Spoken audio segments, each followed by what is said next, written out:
Good evening, Gills fans, and welcome back to the latest episode of Gills in the Blood TV as I have a look back at the last few days at the football club and then ahead to what is our final league game of the 2017-18 season this Saturday, 5:30 kick-off as we host just about playoff chasing Plymouth Argyle. But yeah, quiet week really, no midweek game obviously. Mathematically safe after Saturday's late draw at Bristol Rovers. Elliot List's first goal for the club, we all know about that. In the end, even if we had lost 1-0, we'd have still been safe, but it was great to, you know, earn it ourselves, so to speak, and get ourselves over the line. But yeah, seems now that thoughts have turned to next season. Steve Lovell's quote is coming up on your screen right now.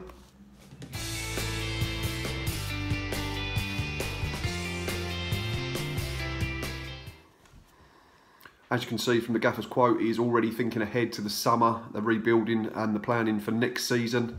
It is an exciting time because we know as a group of staff that we are not far off competing with everybody in this league. Make of that what you will, Gills fans, but I think it's great that he's already showing positivity for next season. He goes on to say, we know what is needed, the boys we would like to keep and the boys out there that we would like to bring in. There are so many players being touted around. There are targets out there that we would like, and I will sit down with the chairman in the next couple of weeks and try and get it moving. So, seems that he's already ahead of the 8 ball, so to speak, fingers crossed, and wheels are in motion for some deals. So yeah, an interesting few weeks coming up, especially after the last game.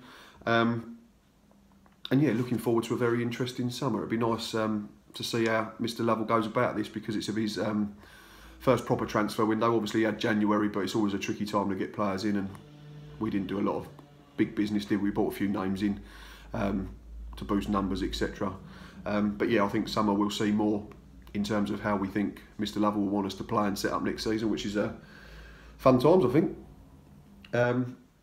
Regarding Saturday, back page as well, obviously goals will come first. That was him also mentioning, that's the main headline, also mentioning that we need to score more next season, so that's part of his planning.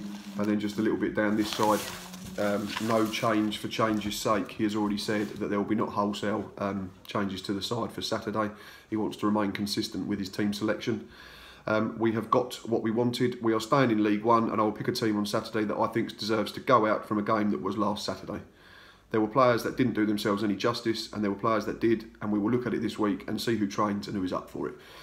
So it don't look like we're going to see a raft of kids playing. A lot of people seem to think that's the way to go. Steve Lovell perhaps doesn't. And he also talks about the fact that we have the worst home record in the league in terms of wins, only 4 this season. I think it's our worst in our history. 4 wins from 22 home fixtures, so hopefully we can make it 5 at the weekend. It is something we are very conscious of, said Lovell. Next year we want to get it back to where teams come here and know that they need to fight and battle to get anything out of it. Too many draws. How many times have we said on the match day live this season, oh, we've had good possession, we've got the ball in good areas, but we haven't worked the keeper enough. It's been the story of our season at the Priestfield, unfortunately. But yeah, it seems he knows where we've got to strengthen, knows where we've got to improve, and he's trying to get the wheels in motion to get things done early doors so that we can plan properly. Inside we have Shouting Men with this man coming up on your screen right now.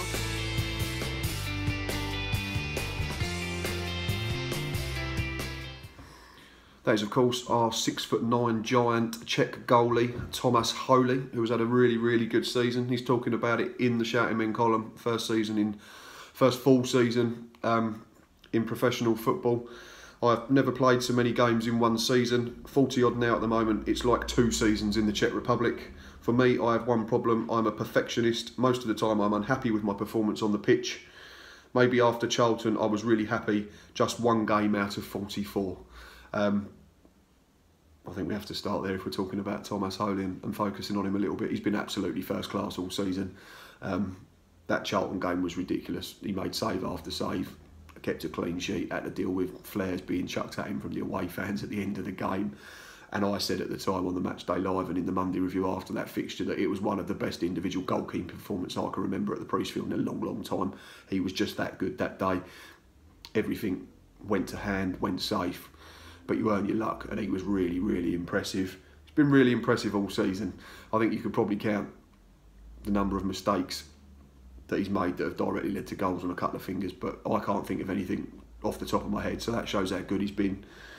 Be completely honest, on about a slice of humble pie, I've had to eat about 3 humble pies regarding him. He's been absolutely brilliant, and I'm happy to sit here and say I got it completely wrong about him, because I was one that didn't think he should be starting in the league when we came in for pre-season last year.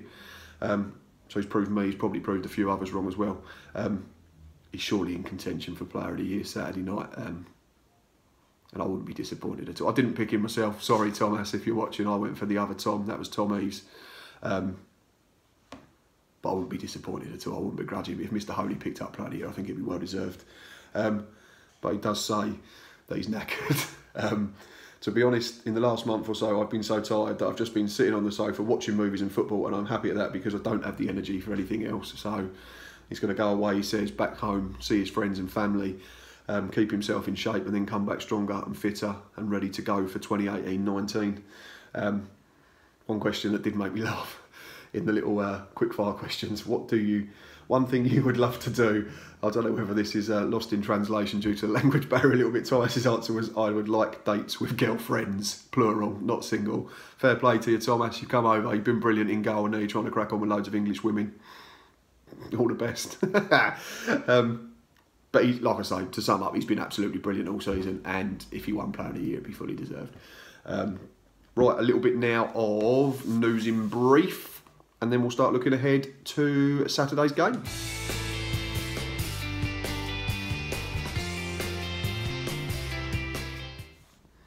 Few bits to get through. Darren Oldacre, Greg Cundall loans at Hythe Town and Kingstonian, I believe, respectively, have ended. Darren Oldacre's side unfortunately needed a win last week to get into the playoffs. And they conceded a last-minute equaliser, which meant they missed out on goal difference, so that was a bit harsh. But more positively, Greg Cundall signed off his loan spell with a goal, so that's good to see. Family Day Sunday. If you've got kids, if you're a big kid, go along. Looks like a lot of fun. Players are going to be present. There's games. I think there's a Kentish beer festival as well, which probably appeals to us older folk that are going along. So.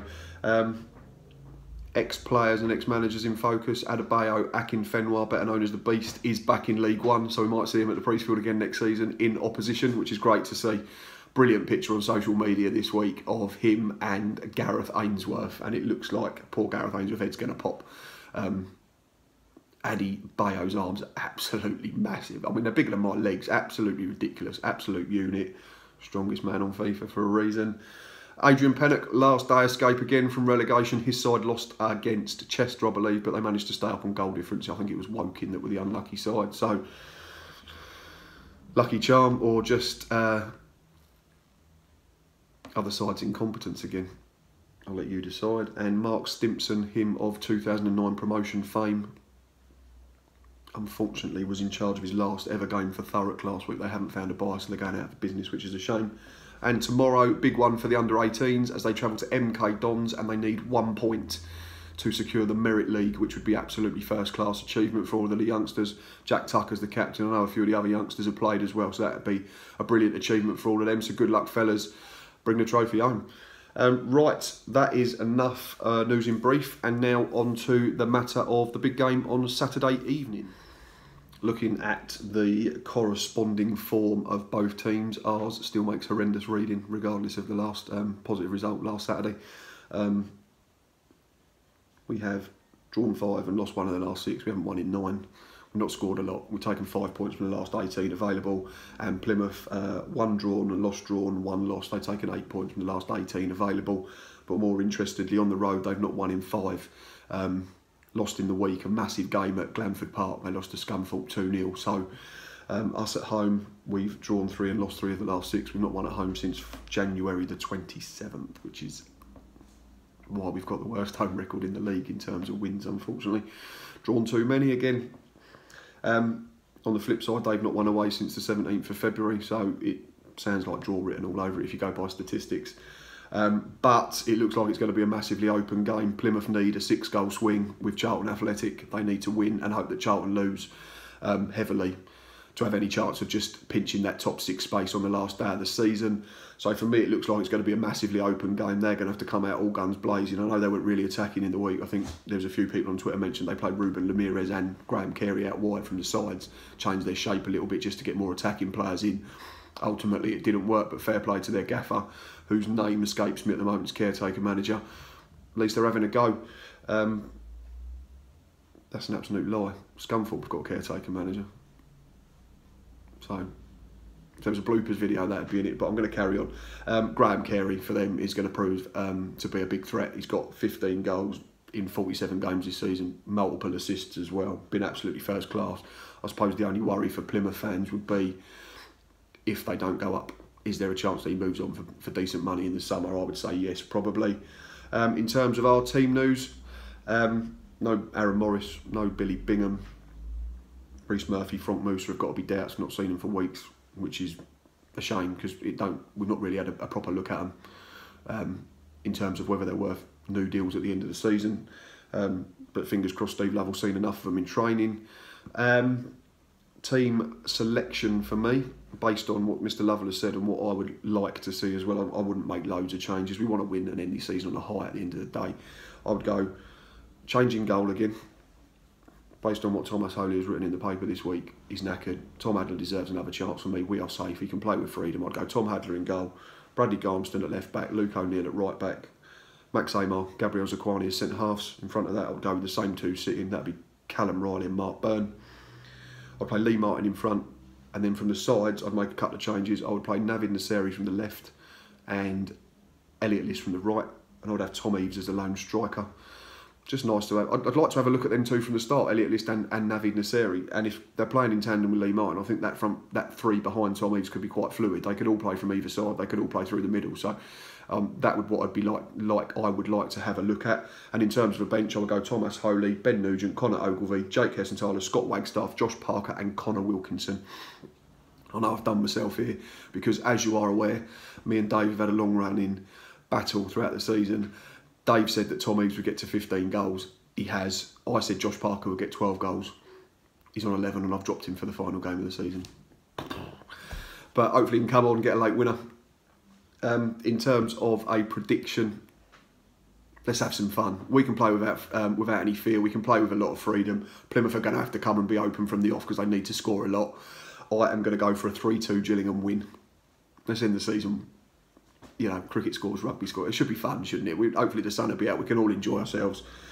Plenty are probably going to be going to the Player of the Season dinner afterwards as well. And should have a good night there. Unfortunately, I can't make it. And in terms of goal scorers, I'm going to go for Tom Eaves, Elliot List and Navid Nasseri. So I've done myself again. Absolute idiot. Should have got Josh Parker off the bench to score the winner. But yeah, I'm going to predict a 3-2 win. As always, for not just recently, but for the whole season, thanks for all the support. It is massively appreciated. I've said it over and over again. We are nearly at 775 subscribers. If we can get to there before full time on Saturday, that'd be absolutely brilliant. And then we start pushing on towards 800 before pre-season. Keep doing all you're doing. It's brilliant. The channel's nothing without you lot. Comment below on YouTube. Comment on Facebook. Comment on Twitter. Follow the Instagram page. We'll hopefully see a few of you Saturday for Matchday Live for the final one. And until next time, up the Gills.